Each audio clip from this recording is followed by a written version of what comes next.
Podemos continuar então, pessoal? Vamos lá então. O terceiro capítulo e último do castelo interior, que ele vai se desdobrando do castelo interior. Quartas moradas do castelo interior. Terceira parte.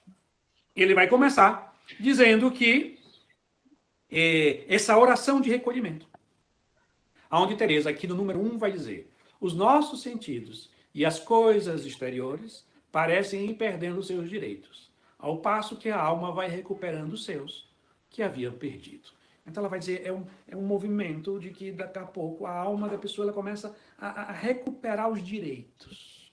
É como alguém preso que aos poucos está recuperando o direito. E os sentidos, que eram senhores da vida daquela pessoa, vai recolhendo-se um pouco mais. Então há esse movimento interior. E aí ela vai usar mais um exemplo no capítulo 3, onde ela vai falar de um assovio. É interessante, ela só vai usar a imagem, né? Como ela usou lá do reservatório. Agora ela vai falar do assovio, que ela vai dizer agora no número 2. Ela vai dizer: com um assovio tão suave, que nem mesmo eles quase ouvem, faz que reconheçam a sua voz, e não ande tão perdido, mas voltem à sua morada. E tenha tanta força esse assovio do pastor, que eles abandonam as coisas exteriores, que os assoviam e entram no castelo. O que é interessante quando ela fala, mais uma vez, como ela falou da fonte que vai lá de baixo, o assovio ela vem de dentro. Mais uma vez é o mesmo movimento, Deus que vai chamando a partir de dentro. Não são mais as orações exteriores, não são mais as devoções sensíveis, mas é um apelo interior. A pessoa ela começa a gostar de ficar sozinha, perceber os toques dentro do coração. Rezar para ela é um momento de estar com Deus e deixar que Deus vá tocando ela. Na oração já não é fazer muitas coisas. A oração já não é meditar. A oração já não é refletir. A oração é deixar-se ser atraído por um outro. É um assovio, te chama, como alguém diz, começa a te chamar. E você começa a ouvir, alguém está me chamando. Nas quartas moradas, é semelhante àquela mãe. Sabe que mãe vai para aquelas festinhas de criança, né? Tem 20, 30 crianças correndo para um lado, para outras mães ali conversando. E quando uma criança vai, chora, a mãe diz, é meu filho. Ela, entre os 20 meninos que poderiam estar chorando, ela reconhece. As quartas moradas é isso, é um reconhecimento de uma voz. Vira e mexe, você está lá, está trabalhando e tal, mas uma voz, uma assovio faz, vem. E todas as suas faculdades tendem a se voltar para Deus. Então, você começa a experimentar isso. Às vezes, isso vem nos pensamentos. É um pensamento sobre Deus. Outras vezes, vem sobre os afetos. São chamados onde Deus vai nos atraindo a Ele. E isso vai adentrando cada vez mais a vida interior. Teresa vai dizer uma coisa muito interessante. Tenho para mim. Eu estou falando aqui, Castelo Interior, terceiro capítulo. Já é o número 3, final do número 3, já quase o número 4. Ela diz uma coisa, tenho para mim. E é muito interessante quando ela diz essas coisas, assim, como se assim, ela não quer dar certeza que é. Até porque, é como se ela diz, quando ela diz tem para mim, é como se ela, eu nunca vi isso em livro, ninguém me explicou, eu tenho para mim. É uma intuição que eu cheguei sozinho naquilo ali. Mas tem, e geralmente são as coisas mais fantásticas dela. Ela diz com uma certa imprecisão. Não sei não, mas eu acho que, quando ela diz isso, sabe que é uma bomba, uma coisa extraordinária vai ser dito. Até porque aquilo não está escrito em livro nenhum, não existe. É uma intuição profunda que ela conseguiu captar do íntimo da alma dela. Tenho para mim que quando concede Sua Majestade, o faz a pessoa que já abriram mão das coisas do mundo. Ela diz, olha, essas coisas de começar a ter esses toques interiores, Deus pode dar a muitas pessoas. Tem muitas pessoas que começam a tocar. Mas ela disse, olha, mas chegar na oração de quietude, na oração contemplativa verdadeira, ela disse, são pessoas que já abriram mão das coisas do mundo. Ela diz, não digo pelas obras, não. Pois alguns, em virtude do seu estado, não pode fazer. Ela disse, mas pelo desejo. Elas, chamando de particular, atentar para as coisas interiores. Então, para atentar-se na quarta morada e ir adiante, é preciso começar... Desculpa, pessoal, uma pequena pausa aqui só para chamar a atenção na importância do desejo, né? Às vezes a gente vê que nossas obras estão como que a gente às vezes está fraco nessa caminhada espiritual, mas um desejo muito grande no nosso coração é algo muito bom e muito importante, né? Vamos prestar atenção aí, quanto o desejo, né, das coisas de Deus, de encontrar-se com Deus, de amar a Deus, de nunca mais ofender Sua Majestade, quanto isso fala dentro da gente. Nas quartas moradas, vamos imaginar que a quarta morada é um espaço grande, que você começa aqui a sendo atraído com as consolações, com tudo. Mas aquilo, a quarta morada encaixar dentro de você, é preciso que você tenha abrido mão das coisas do mundo. Como ela diz aqui, não por obras. Não é que você trabalhar e vai deixar de trabalhar. Não é que você era uma mãe de família e vai deixar seus filhos morrer de fome. Não é que não é nada disso. Até porque ela disse aqui, tem pessoas que não podem. Não podem abandonar, porque o seu estado de vida não vai permitir. Como nós sabemos que até reis foram santos. Mas eles abandonaram o mundo pelo desejo. O que significa isso, César? Significa que uma coisa que você vai ver mais adiante, nas quintas moradas, é que isso vai se estabilizar completamente. É você não mais ter mais nada como meta que não seja a união com Deus. Até as coisas essenciais da sua vida são secundadas. O que significa? Se tornam um segundo. O que significa isso? Não chega aqui nessas quartas moradas. Quem tem como meta na vida crescer financeiramente? Quem tem como meta da vida crescer profissionalmente? Quando eu digo como meta final. Não tem como. Quem tem como meta casar. Quem tem como meta ser padre. Quem tem como meta fazer qualquer outra coisa. Aí você vai perguntar, e aí, o que a pessoa tem como meta? Ser amigo de Deus. Aqui, ela diz, você tem que, o que é? É pelo desejo você... Conta-se aquelas histórias, né, que um rapaz sobe a uma montanha lá, encontra aqueles monges do deserto, e diz para Deus, ele diz para ele, eu queria conhecer a sabedoria. Queria conhecer a sabedoria, queria conhecer a Deus. Ele disse, vem cá, meu filho. O velhinho pegou ele, tinha uma piscina assim, pegou a cabeça do garoto e enfiou dentro d'água. 10 segundos, 20, 30, 40 segundos. 10 segundos, o menino começou a se debater, um minuto começou a se debater, aí tirou a cabeça do menino quando ele já estava se debatendo e disse, o que você desejou lá? Eu desejei o ar para respirar. Ah, então você não serve para aqui, pode voltar. O que significa? Para conhecer a sabedoria, para ser amigo de Cristo, precisa desejar Ele mais do que qualquer outra coisa. Se não for pelas obras, vai ter que ser pelo menos pelo desejo. Você pode até trabalhar e ganhar dinheiro, mas nunca mais pode ser a meta da sua vida. Nem seu marido, nem sua esposa, nem seus filhos, nem seu pai, nem sua mãe. Tudo isso vai se tornar uma missão. A sua vida profissional vai se tornar uma missão. A sua vida familiar se torna uma missão. A meta é se unir a Cristo. Nem eu vou dar o exemplo maior, nem ser padre. Se você é algum seminarista, que a minha meta é ser padre, também não chega. A meta tem que ser a união com Cristo.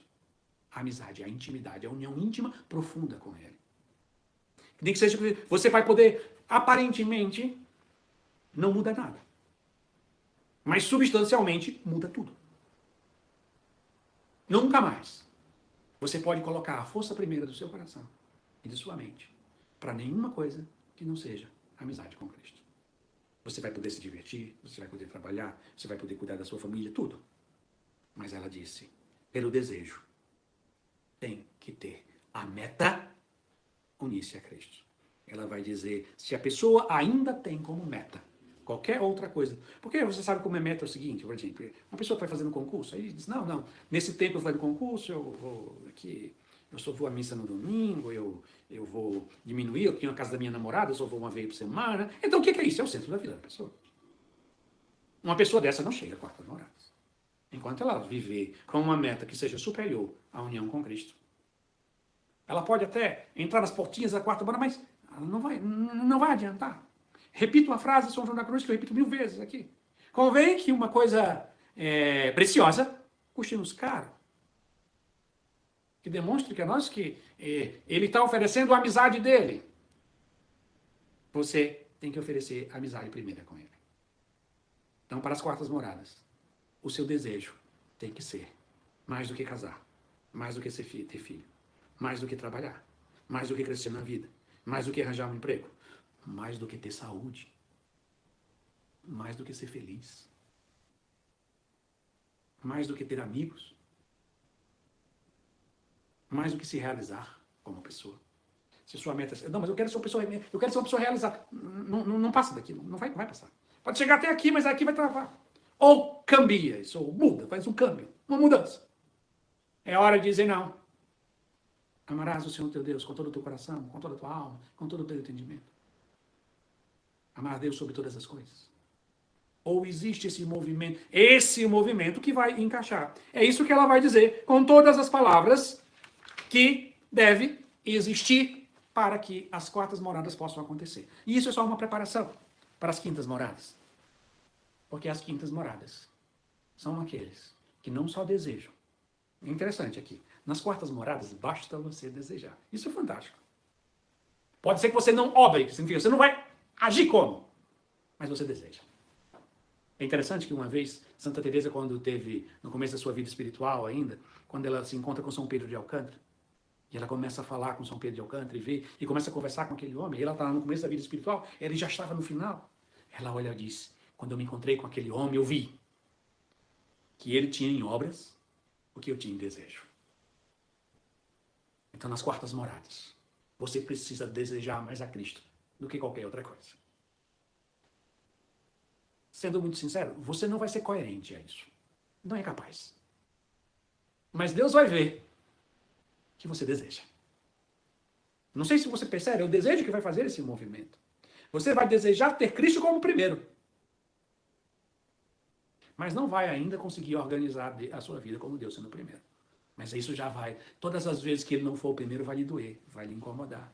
Você vai querer. Aquilo vai quase que lhe incomodar. É o desejo que ele seja o primeiro. Você tem que desejar, para passar das quartas moradas, para adentrar, você tem que desejar ser amigo de Jesus mais do que você tem medo de pegar o coronavírus. Você precisa desejar mais isso. É essa troca. Nem a saúde. Porque para o homem comum de hoje, como é que a gente diz, né? Não, se eu tiver saúde, o resto está tudo bem. Não. Para quem está nas quartas moradas, diz, Senhor, até a minha saúde é secundária. Só passa das quartas moradas quem bota a vida familiar, profissional, tudo, em segundo plano, em direção ao seu desejo a Deus. E aí, ela vai dizer que quem faz isso vai ser todo um processo. É interessante umas recomendações que ela vai dar aqui, no número 5, porque quando ela começa a falar de consolações, de gosto, de presença de Deus, tem aquelas pessoas assim que dizem, a oração contemplativa, fica parado, silenciando. Aí tem gente assim que vai lá, se ajoelha ou senta, fecha os olhos assim e fica tentando parar os pensamentos. Não, nada disso. Teresa nunca trabalhou com essa história de tentar parar o pensamento, fazer se concentrar, respirar. Não tem nada de nenhuma técnica. Ela vai dizer, no livro da vida, ela diz muito, não desperteis o amor até que ele o queiras. Então você vai conversando com ele. Se ele o atrair, você simplesmente é dócil. Então nada de técnicas de meditação, de fazer aquilo. Não, nada disso. É um relacionamento de amizade, a qual ele vai nos conquistando. E já nos aproximando das quintas moradas, senão a gente nunca vai sair das quartas moradas, ela vai dar aqui no final do número 3, ela vai dizer, já no número 9, na verdade, no número 9, ela vai dizer que é o final das quartas moradas. Aquelas pessoas que, pelo desejo, colocaram Deus em primeiro lugar na sua vida. Repito, é só desejo. Que ainda não será obras. Ela é uma pessoa que deseja que Deus seja o primeiro. Ela deseja se unir a Cristo mais do que casar, do que ter filho, do que ter um emprego, do que prosperar na vida, do que ter saúde, do que ter amigos. Ela precisa... O desejo vai. Por isso que esses toques da vontade unida a Deus é para atrair, para que o seu desejo, você deseje ter a Cristo como o primeiro. Quando o desejo se torna superior a todas as coisas, e a sua vontade é conquistada, E ela vai dizer assim, a partir do número 9, ela vai dizer: assim, essa suavidade e dilatação interior são vistas na liberdade que a alma adquire, de não ficar mais presa como antes no serviço das coisas de Deus. Aqui já é a quarta morada, já encaminhando para o final. Ela vai dizer, para aqueles que já estão, que cultivaram esse desejo, ao se unir à vontade, não importa se foi para uma oração contemplativa afetiva ou árida, se o desejo começou a crescer, se esse desejo está cada vez se tornando obras de opção por Cristo. Se tudo na vida está ficando em segundo lugar, e Cristo está ficando em primeiro, se todas as coisas que você mais ama está deixando de ser o centro dos seus afetos para se tornar a sua missão, o centro dos seus afetos não são os seus filhos, é a missão que você tem com seus filhos. Há uma diferença, vira missão. O que era antes, centro da minha vida. Quando nós estamos desordenados, as coisas e as pessoas são os centros da nossa vida. Mesmo que seja pai, mãe, filho, esposa, há uma desordem. Porque ninguém pode ser o centro da nossa vida. Nem é bom para aquela pessoa e é destruidor para mim. Quando eu sou o centro da vida de alguém, aquela pessoa ela vai tentar sugar de mim algo que eu não posso dar. E vai ser sempre algo difícil. E quando alguém é o centro da minha vida, eu também faço isso com a pessoa. Eu tento sugar dela a existência para viver. E isso o oprime. Quando você tem o desejo de buscar a Deus, essas pessoas deixam de ser o centro da sua vida e se tornam uma missão confiada por Deus. Seu marido, sua esposa, seus filhos, sua paróquia, se você é padre. Seja lá o que for, aquilo vai se tornar a missão, não o centro da sua vida. E ela vai dizer, e aí vai começar a existir uma liberdade. Ela passando de encarar com mais amplitude do espírito. Então, ela começa a não ver mais as coisas pequenininhas, uma leizinha, eu cumpro isso, eu não cumpro. Teresa vai dizer, começa a existir uma largura de espírito. A pessoa deixa de ser de picuinha, sabe aquelas pessoas legalistazinhas, cumpro, não cumpro, faço, não faço, rezei 5 minutos, pulei uma Ave Maria, descei uma Ave Maria, e aquela neurose, ela diz, a pessoa tem largueza, ela começa a ter uma espiritualidade de liberdade, ela vai começar a dizer, por exemplo, não fica com temor de ir para o inferno, ela perde o medo do inferno. Embora tenha grande medo de ofender a Deus. É uma diferença substancial. O medo de ofender a Deus é medo de ofender a quem o ama. O medo do inferno é medo de ser condenado. É próprio dos servos, não dos filhos. Perde o temor servil e adquire aquela grande confiança que há de gozar de sua presença. Então essas pessoas começam a ter uma grande confiança no amor de Deus, na bondade dele, que Deus está conosco, apesar das nossas fraquezas. A pessoa deixa de ser, sabe, neuróticozinho, com as coisinhas, pegando, será que Deus não gostou disso, gostou daquilo? E, não, é uma largueza, é uma confiança. Eu tenho um pai que é bom, que me ama, e que eu quero amar. Ali começa uma relação de coração a coração. Eu estou mais preocupado se eu estou dando o meu coração. Eu estou mais preocupado se Cristo é o primeiro da minha vida. Não com 1000 detalhezinhos, como é que chama? Me martirizando, me punindo, não, nada disso. É uma liberdade interior. Ele diz, tampouco o costumeiro temor de fazer penitência, de perder a saúde. A pessoa, ela já não tem mais. Ela perde o temor de perder a saúde. A saúde não fica uma coisa tão grande assim. Ela perde o medo de até pegar vírus. Não é que ela vai ficar irresponsável, mas aquilo já não tem mais o mesmo peso. Tem, mas não tem. Ela vai dizer, sabe os desejos de penitência, então, modera o seu temor dos sentimentos, dos sofrimentos. Ela começa a perder medo. Presta atenção, na quarta morada, raramente, ela vai dizer aqui um pouquinho, raramente a pessoa vai desejar o sofrimento. Isso é mais comum mais lá na frente. Mas ela começa, o sofrimento já não é um negócio assim tão grande, não tem medo de padecê-lo, suporta com paciência. Ela começa a perder o medo da morte. A morte deixa de ser esse bicho de sete cabeças, tanto a sua, como dos seus entes queridos. As pessoas vão morrer, eu vou morrer. Vamos tentar tratar da melhor forma possível, mas o medo da morte. Até porque, se a morte é a porta de acesso à casa do Pai, se eu começo a ter intimidade com o Pai, eu já não posso ter esse medo todo. Claro, eu guardaria o medo natural, que é um medo saudável da morte. Mas essa coisa da morte, nas quartas moradas você já começa a assistir, sabe a história, quando tem uma batida de 2 carros, quando alguém diz assim, bateu 2 carros e fulano levou a pior. É como se, até a terceira morada, leva a pior é quem morre. Quem tá da quarta morada em diante, a pessoa dá um certo sorrisinho e fica pensando, não vai dizer porque isso choca os outros. Quem sabe que quem levou a pior, quem ficou vivo? Você não sabe. Morrer não é levar a pior. Então começa uma percepção de sofrimento, de dor. Então essa pessoa ela começa a agir com uma certa largueza de coração, confiança na bondade de Deus, não tem medo de sofrer. Não é, preste atenção. Quem está nas quartas moradas ainda é fraco para sofrer, mas perde o medo. É engraçado. É como tem o desejo de ter Deus em primeiro lugar, mas ainda Deus não é em primeiro lugar da vida dele, não. Mas já tem desejo. E Deus já o conta como uma grande coisa. Ele não é capaz ainda de grandes sofrimentos, mas ele começou a perder aquela repugnância do sofrimento. Ela ainda não tem desejo de ir para o céu, mas ela já começa a vislumbrar que aquilo não é tão ruim.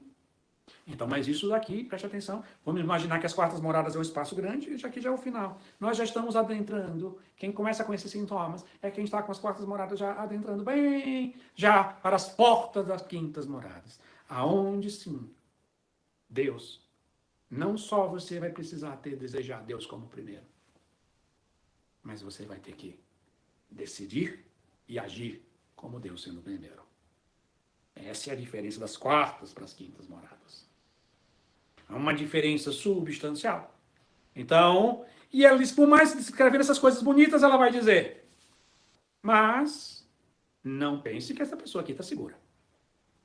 Ela disse, quem se encontra nesse estado, evite muitíssimo qualquer ocasião de ofender a Deus. E essa recomendação vai continuar até a quinta morada. Só das sextas moradas em diante é que isso vai mudar. Mesmo assim, a alma que ainda não é criada. Ela não é criada para suportar se expor a grandes tentações. Ou porque não vai ter força, ou porque muitas vezes Deus vai permitir para que ele não se porque as pessoas que estão por aqui já começam a ter toques muito especiais de Deus. Às vezes, como diz Santo Afonso Maria de Ligório, de vez em quando ele precisa dar uma rasteira na gente, para que essas pessoas mesmo que estão aqui caiam. E notem, meu Deus, eu não, como o profeta Elias, depois de toda aquela confusão lá no Monte Carmelo, vence todo mundo e está no deserto. Ele cai e ele diz, eu não sou melhor do que os meus pais, eu pede a morte a Deus. Então é o sinal de que, mesmo quem está aqui, aparentemente está até bem adiantado, ou mesmo nas quintas moradas, ainda não é exposto a uma grande tentação, ele não é lá grande essas coisas todas. E Deus vai ter que o manter, porque só existe Santo Afonso Maria de Ligório diz, diante do pecado do orgulho, que é um pecado que leva ao inferno, Deus permite até que almas muito mais, já em crescimento, caem em pecados graves, para que não corra o risco da perdição eterna do orgulho, dele se olhar e dizer assim, eu sou melhor do que os meus irmãos. Eu sou superior a eles. Compreendo, percebo, sinto, experimento. Então, por isso que ela vai dizer, não se exponha, você não é alma criada ainda. Né? Você não se expõe. E assim, chegamos ao final das quartas moradas, aonde começa essa grande aventura, realmente, do grande castelo interior. Essa obra interior. Aí o castelo realmente é interior. Até as terceiras moradas, é um castelo... Por isso que Teresa quase não ocupa as primeiras moradas, porque é um castelo quase que exterior. É a organização da vida exterior. Necessária. Porque senão, você nunca vai adentrar nas quartas. Mas o interior, as obras interiores, os toques, as percepções, o mundo interior, o fantástico mundo interior. Que Teresa falou logo na primeira morada. A nossa alma é como um céu, onde Deus habita. Por isso ele é um cristal belíssimo, fantástico. Tem coisas sensacionais, extraordinárias. Quando Teresa falava com as irmãs, ela dizia, irmãs, vocês vivem dentro do Carmelo, dentro da clausura. Eu estou oferecendo esse livro para vocês. Porque vai que vocês não viajam. Vocês vão viajar num mundo muito mais fantástico que é dentro de vocês. Vocês vão descobrir, irmãs, vocês não vão sentir falta nenhuma do mundo externo. Porque aqui dentro é mais fantástico do que qualquer viagem, do que qualquer experiência, do que qualquer conhecimento que o ser humano possa ter exteriormente. Porque a nossa alma é a imagem do céu. Porque o céu é onde Deus habita, e Deus habita na nossa alma. E a partir das quartas moradas, essas luzes começam a ser percebidas. Ainda não são grandes, mas já começa a vislumbrar a beleza daquela que Santa Teresa vai dizer. Deus é a formosura que excede a toda formosura. Então, por isso, queridos irmãos e irmãs, que desejemos. Se nós não somos, ainda como São Francisco nas obras, se nós não somos como Santa Teresa nas obras, se nós não somos como Padre Pio nas obras, se nós não somos como Teresinha nas obras, se nós não somos como nenhum santo com as obras, podemos ser um desejo. As quartas moradas nos ensinam isso, o desejo. Deus se dá àquele que o deseja. Não importa quão fraco você é. Não importa em que lugar do castelo ou fora do castelo você estiver. Se hoje você disser, no mais íntimo do teu coração, se o seu desejo gritar, mas Senhor, eu sou o mais fraco de todos os homens, mas eu desejo me unir a ti. Pelo desejo, Deus te atrairá a vida interior e a vida interior mais profunda. Amém. Então tá aí, pessoal, né, uma grande contribuição do Sr. César, né, com a sabedoria dele, né, os ensinamentos dele aí nesse vídeo. O Sr. César do Movimento da Transfiguração. Aconselho todos aqueles que estão assistindo aí esse nosso estudo, né, a ir lá no canal dele. Tem vários vídeos e cursos muito bons lá, e tá acompanhando ele lá. Inclusive, nós aqui que estudamos aqui hoje, que estamos aqui ao vivo hoje, né, um conselho meu, às vezes, rever essas moradas de vez em quando. Você tá lavando louça, tá fazendo uma coisa, tá arrumando casa, lavando o banheiro, caminhando, coloque aí esses áudios, né, vai repetindo isso aí. Tenho certeza que você, às vezes, né, passou alguma coisa, você comeu bola em alguma coisinha hoje, que você vai pegar, você vai captar isso, né, na próxima vez que você escutar essa aula do Sr. César. Ou então, você ainda não tinha uma maturidade ainda para entender alguma coisa aqui, mas daqui a um mês você vai escutar isso aqui, você já vai compreender isso de outra forma, né? É um conselho aí para você estar escutando novamente, né, esta aula, escutando, né, como é que fala? Devagar, podendo pausar, voltar se você não entendeu alguma coisa, né? Eu aqui, quando eu vou fazer preparar esse estudo aqui para vocês, eu tenho que fazer isso, eu tenho que voltar se eu não entendi alguma coisa, eu tenho que rever alguma coisa, né? E eu no livro eu tenho que sublinhar, eu não posso passar, né, sem ter entendido algo. Fala a verdade que às vezes se passa no livro, às vezes tem alguma coisa assim, isso aqui eu não entendi muito bem, não. Mas eu vou trazer lá, porque para o grupo, né, porque é um grupo de estudo, né? Se alguém conseguir pegar alguma coisa ali, às vezes eles falam, né? Hoje foi a aula do desejo, né? A importância do desejo, a gente desejar essas coisas de Deus. Eu vou ser sincero, pessoal. Como todas as moradas, né? A gente vem falando das moradas. Você pode alimentar o desejo, mas o desejo não é você que vai criar ele. As pessoas das quartas moradas, esse desejo começa a aumentar no coração dela, não é ela mesmo que aumenta esse desejo. É Deus é que vai levando de umas moradas às outras. Ele que pega a nossa mão e vai levando, né? Igual a gente estava falando nas terceiras moradas. A pessoa, quando entra nas terceiras moradas, ela tem uma lista de características ali que ela é assim. Não foi ela que gerou aquilo ali, entendeu? Ela não precisa se preocupar, e como que eu vou fazer para ser uma pessoa que correta no falar, correta no vestir, correta nisso, né? Qualquer quantidade de virtudes ali nas terceiras moradas, se eu sou tão ruim agora, você não precisa se preocupar. Você tem que fazer uma coisa, eu diria, você tem que rezar. Oração reflexiva, né? Todos os dias, tira ali o seu tempo para a sua oração reflexiva. Olha para você ver a quantidade de características, olha para você ver o tesouro que é tudo isso que a gente vem estudando até hoje. E Deus só te pede uma coisa: reza, meu filho. Vamos estreitar esse nosso laço, esse trato de amizade. Eu só te peço isso. Ele te dá uma lista, ele te dá 1000 motivos para você fazer isso. E o motivo ápice é a união com ele. E ele só está te pedindo uma coisa: para que você reze. E normalmente é o único passo, praticamente, eu diria, pessoal, é a única coisa que a gente tem que fazer é rezar. E o resto, Deus vai abrir seus olhos para as outras coisas. Ele vai te encaminhar as outras coisas. Só nos pede uma coisa. E apesar de ser o único passo, é o passo que todo mundo agarra, né? A gente entra no castelo, sai do castelo. Entra no castelo, sai do castelo. Fica um tempo fora do castelo, entra no castelo. Então, assim, tá aí o convite para as pessoas que ainda não engrenaram na vida de oração, para as pessoas que ainda não tratam como uma opção não parar de rezar. Vamos desejar, né? A palavra de hoje. Vamos desejar alcançar todas essas recompensas que Deus tem para nós, né? E dando Ele em troca uma só coisa: perseverança na oração. Esse é, eu acho que é o passo, né? É o convite de Santa Teresa. E Deus, ele vai, à medida que a gente vai aumentando ou cultivando esse trato de amizade com Jesus, o próprio Jesus vai pegar na sua mão e ele vai te conduzir de morada em morada. E quando você voltar nesses vídeos para assistir, você vai falar assim: uau, olha aqui onde é que eu já estou. Olha onde Deus me trouxe. Olha aqui tudo isso aqui eu já experimentei. Ou seja, eu estou indo para o céu. Eu estou no caminho para pular o purgatório, né? Imagina que tem essa terra e tem o céu e no meio tem o purgatório. Existe uma ponte. Você pular, passar por cima do purgatório, né?